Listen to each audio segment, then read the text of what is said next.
বিক্ষোভকারীরা সবাই রাজ্যপালের লোক, এরা সব রাজভবনের এজেন্ট। আচার্যকে আক্রমণ করলেন অধ্যাপক ওম প্রকাশ মিশ্র।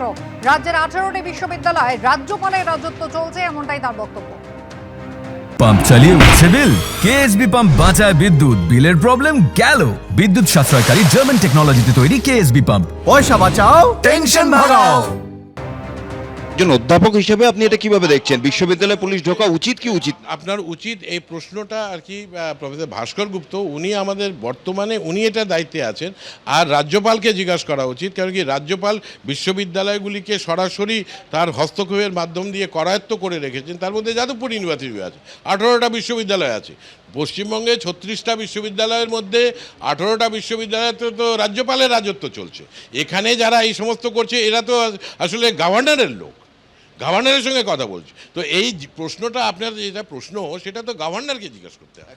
কারা গভর্নর? গভর্নর হচ্ছে চ্যান্সেলর, বিশ্ববিদ্যালয় তো চ্যান্সেলরের অধীনে, চ্যান্সেলরকে জিজ্ঞাসা করুন। যারা বিক্ষোভ দেখাচ্ছে তারা তো গভর্নরের সঙ্গে লিঙ্ক। তো বিশ্ববিদ্যালয় অচলাবস্থা করে রেখেছেন যে 2 বছর ধরে, ফাইলগুলি সব পড়ে আছে। তাই জন্য পার্মানেন্ট ভাইস চ্যান্সেলর সিলেকশন হওয়া সত্ত্বেও আর কি তো হচ্ছে না। এখানে হচ্ছে না, ক্যালকাটাতে হচ্ছে না, নর্থ বেঙ্গলে হচ্ছে না, বিদ্যাসাগরে হচ্ছে না, সংস্কৃতে হচ্ছে না, আমাদের ডায়মন্ড হারবারে হচ্ছে না, গৌরবঙ্গে হচ্ছে না, রায়গঞ্জে হচ্ছে না, কুচবিহার পঞ্চানন বর্মাতে হচ্ছে না। বিশ্ববিদ্যালয় উপাচার্য নেই, যারা আছেন তারা তো গভর্নর অথরাইজ করেছিলেন, সেগুলিতে ইললিগাল ডিক্লেয়ার হয়ে গেছে। 8ই জুলাই গত বছর ভিসিদের সিলেকশন হয়ে গেছে, ফাইলগুলি কেন আটকে রেখেছে গভর্নর? তাই জন্য এদেরকে বলুন যে গভর্নরকে জিজ্ঞাসা করতে। ওরা কি গভর্নরের হয়ে কাজ করছে? রাজভবনের এজেন্ট হিসাবে কাজ করছে। যাদবপুর বিশ্ববিদ্যালয়ের রাজ্যপালের প্রতিনিধি কাজী মাসুম আখতার, তিনি কি জানিয়েছেন দেখুন। তাহলে রাজ্যপালের তো প্রচুর ক্ষমতা। তাহলে এই 13,000 ছাত্র সকলে রাজ্যপালের অনুগত, তবে ভাবার বিষয়, ওনার তো গর্বিত হওয়ার কথা। আর এই যে গণ্ডগোলগুলো হলো রাজ্যপাল করে দিল নাকি? না, রাজ্যপালের থেকে পারমিশন নেওয়া হয়েছিল। এই ওয়েবকুপার যে মিটিংটা হলো ওটা রাজ্যপালের দপ্তর থেকে জানানো হয়েছিল যে আপনি চ্যান্সেলর স্যার, আপনারা মিটিং করবে, এমন একটা পরিস্থিতি আছে, নির্বাচন চাইছে ছাত্ররা, আমরা নির্বাচন না করেই মিটিংটা করছি। যারা ছাত্র এজিটেড হয়ে আছে, আমরা চ্যান্সেলর নমিনিকেও জিজ্ঞেস করবো না। আমি কাজী মাসুম আখতার, ওই যাদবপুর বিশ্ববিদ্যালয়ের চ্যান্সেলর নমিনি। কোনো কথা আলোচনা হয়নি।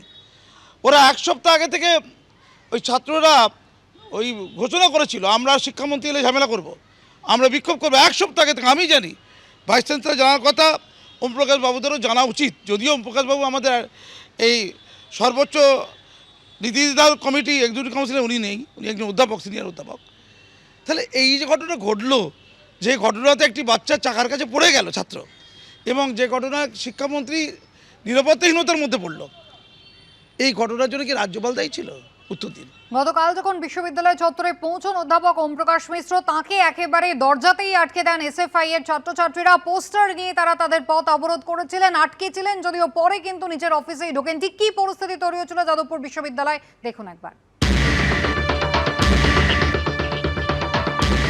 Arrest to ensure that the posters are removed. Posters must be removed. Kindly let me go to my office.